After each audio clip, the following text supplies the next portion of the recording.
নতুন জিনিস শিখাচ্ছি আমি আমার হাতের মেশিনে দিকে ফলো রাখেন কত সুন্দর জিনিস শিখাচ্ছি হাতের মেশিনে দিকে ফলো রাখতে গেলেই কাজ শিখতে পারবা আর নিত্য নতুন কাজ শেখার জন্য কিন্তু আমার পেজটাকে কিন্তু দেখতেই হবে ভিডিও দেখতেই হবে নতুন নতুন কাজ শেখার জন্য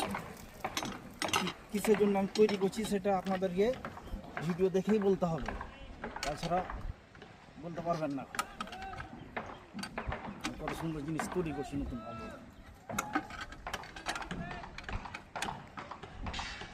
মেশিনের দিকে মানে হাতের মেশিনের দিকে দেখতে থাকেন এই দেখেন ছাদের রড বানা হয়েছে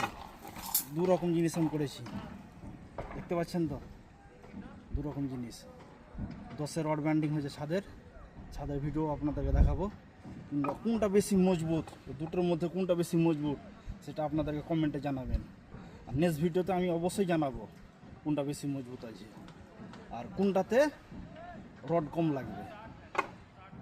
শক্তি